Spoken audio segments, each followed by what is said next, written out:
What if 40-3 drones, 11 cruise missiles, and 6 fast attack boats all hit you at the same time and you still won? That is exactly what happened in the Strait of Hormuz. And the way it ended will change how you think about modern warfare forever.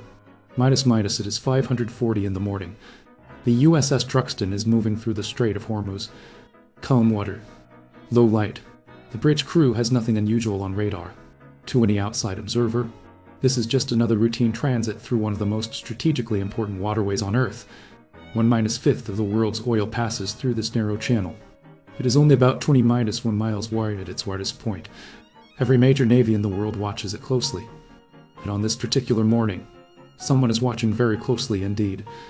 Hidden near Bandar Abbas on the Iranian coast, an IRGC coastal missile battery has been tracking the Truxtun at her convoy since they entered the Gulf of Oman. The crew on the bridge has no idea. The radar picture looks clean. The morning is quiet. But then, at 5:41, everything changes at once. Every passive sensor on board lights up simultaneously. One deck below, read emergency lights snap on. Voices overlap each other in rapid bursts. The Combat Information Center ADARC, windowless room packed with screens and radar feeds, becomes the most important place on the ship. This is where the fight is actually controlled. Not on the bridge, not on the deck. And here, high above, and our C-135 Rivet joint spy plane has been circling about 50 miles south of the strait for the past 90 minutes. Its entire purpose is to listen. It has been collecting encrypted Iranian military communications all morning. And right now, that signal traffic is spiking hard. Something is being coordinated. Something big. The spy plane's radar system identifies a wave of low-minus flying objects hugging the Iranian coastline.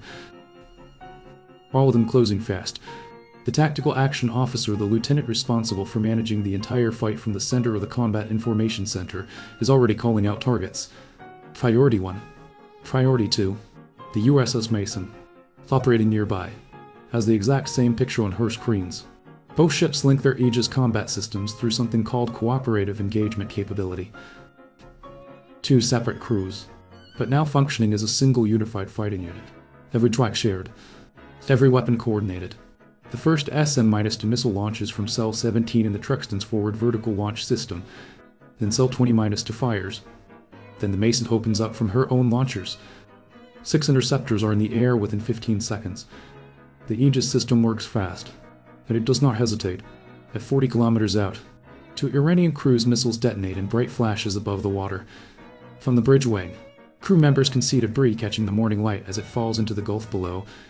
The SM-2 is the backbone of American naval air defense.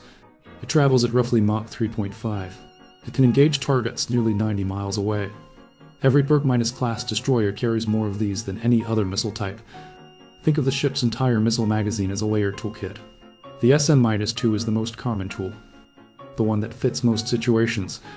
But when the situation changes, you reach for something else. And this morning, the situation is about to change dramatically. 11 racks become 8, then 4, then 2. Back at the Iranian missile battery, the commander is staring at his launch board. Not a single hit has been registered against the American ships. His plan was based on launching enough at once to overwhelm the ship's defenses, force them to choose which threat to stop and which one to let through. But the convoy is still moving, still intact. He pushes the next wave anyway, and then the drone count starts rising. The E-2D Hawkeye surveillance aircraft, flying at 20-5,000 feet, begins calling out slow movers coming from inland. 12 at first. Then the count climbs past 30. They are still launching. Shahed -136 1-way attack drones. Propeller driven. Around 180 kilometers per hour. A 50-kilogram warhead on the nose. No return trip. These are built on a simple, brutal logic.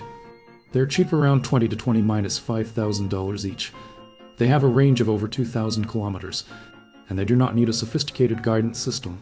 Just GPS coordinates loaded before launch into 1-way flight to the target. One Sheh will not sink a destroyer. Everyone knows that. But that is not the point. The point is volume. Iran can produce these faster than American defense contractors can manufacture the interceptor missiles needed to shoot them down. That is the calculation the Iranian commander is making right now. If you flood the sky with enough cheap threats, eventually something gets through. And something getting through means sailors dying, ships damaged, convoys stopped. This is the strategy. And it almost works. to FA-18 Super Hornets from the carrier Air Wing all-sign gunslinger are already on patrol at 20-2,000 feet. They get the call to push south and engage the drone wave. Their job in this layered defense is to intercept drones at range before they force the destroyers to burn expensive interceptor missiles. Every drone a fighter pilot kills is one less threat the ships have to deal with. The fighters are a force multiplier. But there is a serious problem with having fighter aircraft operating in the same airspace as surface-to-minus air missiles. A destroyer's SM- travels at Mach 3.5 in a near-minus vertical climb off the launch rail before pitching over toward its target.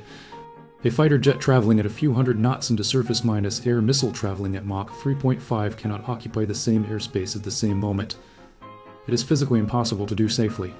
So when the Mason's tactical action officer needs to fire north, the fighters have to get out of the way fast. The call goes out gunslinger. Clear the lane. The two Super Hornets push their throttles forward and climb south, vacating the exact corridor they had just been patrolling. 3 seconds after the last FA-18 clears the edge of that lane, 2 SM-2 seconds punch out of the Mason's forward launcher and thread the gap clean. 2 more drones destroyed. But the defensive gap created by pulling the fighters away is real, and it is immediate. While the jets are repositioning, Forshai DS slip through the outer screen and push inside 30 miles of the convoy. 4 missiles streak out from the Mason's launchers in rapid succession. 3 drones come apart at 20 miles. 1 keeps flying. 1 leaker. 1 Shahid still inbound. The Phalanx close minus and weapon system a 20-mm rotary cannon inside a dome minus shaped housing bolted to the ship's deck spins up and tracks it automatically. A 1-second burst of fire at over 4,000 rounds per minute shreds the drone apart at just under 1,400 yards. Close enough that a lookout on the port side watches fragments hit the water. That is how close it got. That is the margin. The Phalanx is the last line of defense. By the time a threat reaches Phalanx range, everything else has already had its chance. It exists because no system is perfect. Missiles miss. Fighters get pulled away. Drones slip through.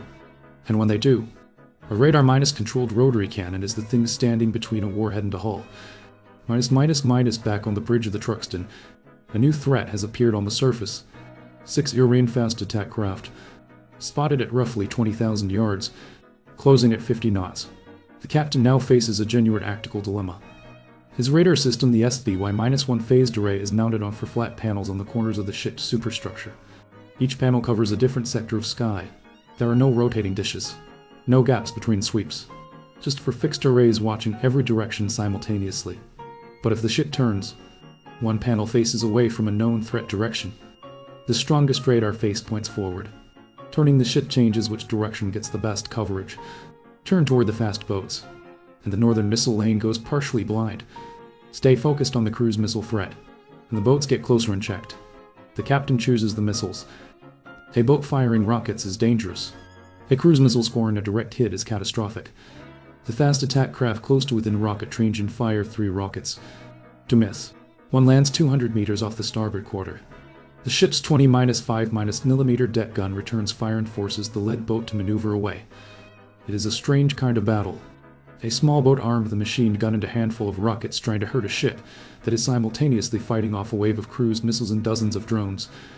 The boat commander knows his fire is not penetrating, but her assment is also a tactic. Keep the ship turning. Keep the crew split between threats. And maybe something slips through. It does not slip through. Not today. 50 kilometers inland. An Iranian launch crew is loading their 40-3rd drone in the morning. Each ship takes 90 seconds to reload.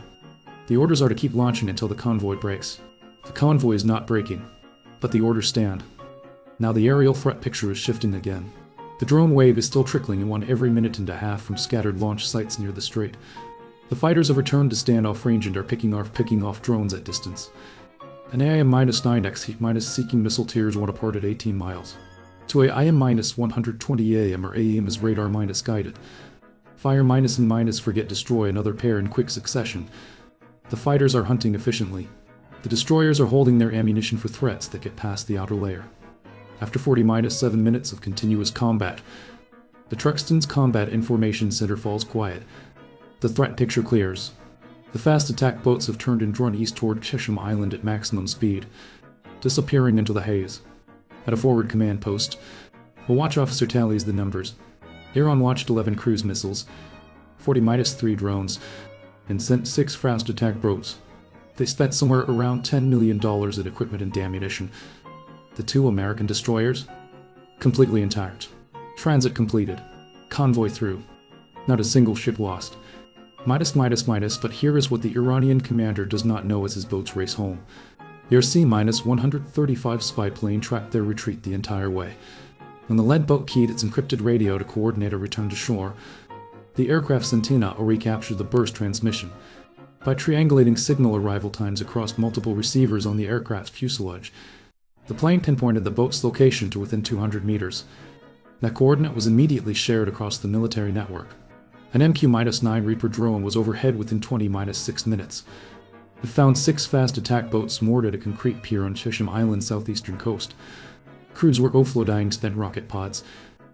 Trucks were pulling in with fresh crates. An analyst data control station in Nevada identified the contents within seconds. Means a GH- to surface- to air missiles. Shoulder fired. Designed specifically to engage helicopters.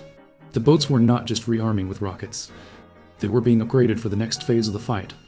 Whatever was coming next was going to be designed to kill the aircraft that had been protecting the ships all morning. The response did not take long to organize. To Super Hornets loaded with guided bombs. To A-10 Warthigs with their cannon magazines full. To Ye-18 G-Rollers carrying electronic jamming pods and Hati-radiation missiles. Time on target 834. The plan was layered the same way the ship's defense had been layered. Jam the radars first. Kill the anti-aircraft guns. Then destroy the target. 14 miles out, the lead growler activates its jamming pod. Every Iranian radar searching the horizon goes blind simultaneously, drowned in electronic noise so dense that the operators cannot distinguish a real signal from the interference. The jamming does not break the radar, it blinds it. The difference matters, because radar operators who cannot see start guessing, and guessing wrong. But not every anti-aircraft system needs radar. 3 manually aimed anti-aircraft cannons are dug into the ridge overlooking the cove. Iron sights. No electronics required. To hit the boats, the A-10 seconds have to fly close enough for those guns to engage.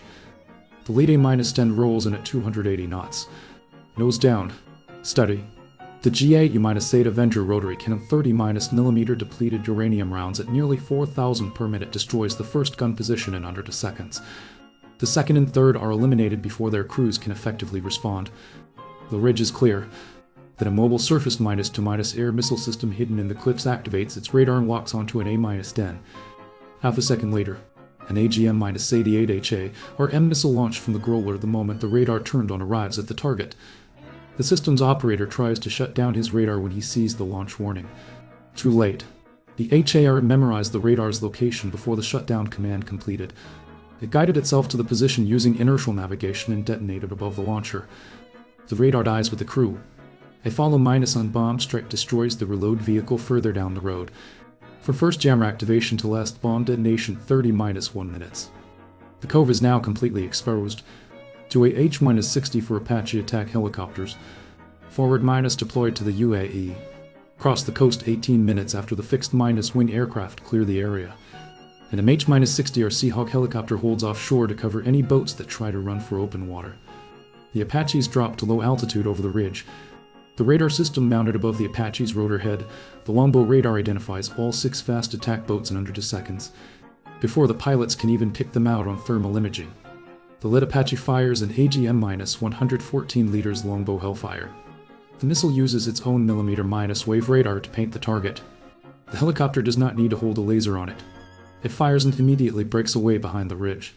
The boat crew hears the rotors a moment before their warning system triggers. A crew member grabs a GH surface- air missile and raises it to his shoulder. The seeker grabs the Apache's heat signature. The tone locks steady. He fires. 2 missiles now in the air, going in opposite directions. What the Apache crew did not know until 20 minutes before takeoff, the missiles in those crates were not standard GH-I tubes. The labels were deliberately faked. The seekers inside were a generation newer. Dual color infrared, with logic designed specifically to reject standard magnesium flares. The Iranians had anticipated this helicopter strike and prepared for it specifically. The Apache's automatic countermeasure system fires a full salvo of flares. Bright. Hard. The upgraded seeker processes the flare signatures against its filter logic. It rejects the decoys. It stays locked on the engine heat. The missile tracks toward the helicopter. And then something unexpected happens. A secondary flare bursts backup dispenser. Different burn temperature fires from a different part of the airframe. The seeker's logic compares the two heat sources.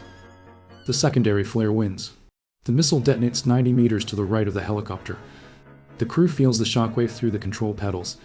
The Apache keeps flying. The Hellfire already in the air since the moment the Apache fired and broke strikes the lead-fast attack boat at the waterline. The boat folds in half and sinks in 11 seconds. 5 boats remain. 3 Apache Hellfire launches. 3 more engagements in rapid succession. One boat pushes back toward the pier looking for cover. A Hellfire catches it against the concrete dock. The final to run for open water at full speed, directly into the Seahawk waiting offshore. One boat is destroyed by a Seahawk launched Hellfire at 4 kilometers.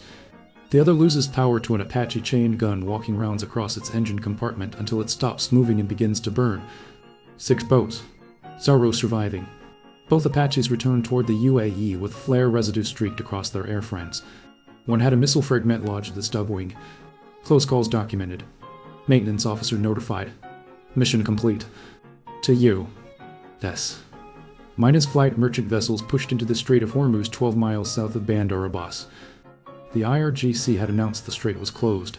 The merchants did not receive that message. Or perhaps more accurately, they received it and the United States Navy sent a different reply. Here is what this entire engagement actually reveals when you step back and look at the full picture. Iran's strategy was mathematically rational. Cheap drones and missiles in volume, designed to exhaust expensive American interceptors faster than they